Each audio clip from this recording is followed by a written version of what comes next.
ಕತೆ ಉತ್ತರ ಭಾರತದ ಒಂದು ಸಣ್ಣ ಗ್ರಾಮದಲ್ಲಿ ಪ್ರಾರಂಭವಾಗುತ್ತದೆ. ಅಲ್ಲಿ ನಮ್ಮ ನಾಯಕ ಕಪಿಲ್ ಎಂಬ ಯುವಕ ಹುಟ್ಟಿದ.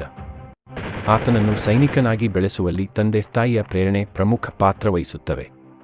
ಸೈನಿಕನಾಗುವ ಕನಸು ಹೊತ್ತ ಕಪಿಲ್ ತನ್ನ ಶಿಕ್ಷಣವನ್ನು ಮುಗಿಸಿ ಭಾರತೀಯ ಸೇನೆಗೆ ಸೇರಲು ಶ್ರಮಿಸುತ್ತಾನೆ.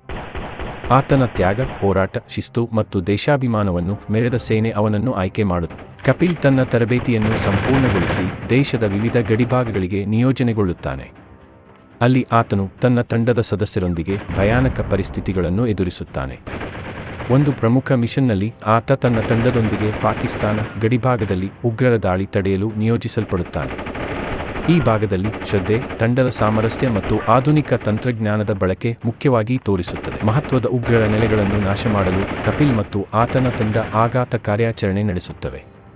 ಈ ಸಂದರ್ಭದಲ್ಲಿ ಪ್ರತಿ ಕ್ಷಣವೂ ಅವಿಶ್ವಾಸ ಮತ್ತು ಜೀವಹಾನಿಯ ನಡುವೆಯಾಗಿದೆ.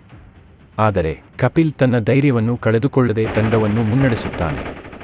ತಂಡದ ಜೊತೆಗಿರುವ ಬಾಂಧವ್ಯ ಮತ್ತು ದೇಶಕ್ಕಾಗಿ ಜೀವವನ್ನೇ ಬಲಿದಾನ ಮಾಡಲು ಸಿದ್ಧವಾದ ಮನೋಭಾವನೆ ತುಂಬಾ ಸ್ಪಷ್ಟವಾಗಿ ತೋರಿಸುತ್ತದೆ. ಕತೆ ಗುರಿಯ ತಲುಪುತ್ತದೆ.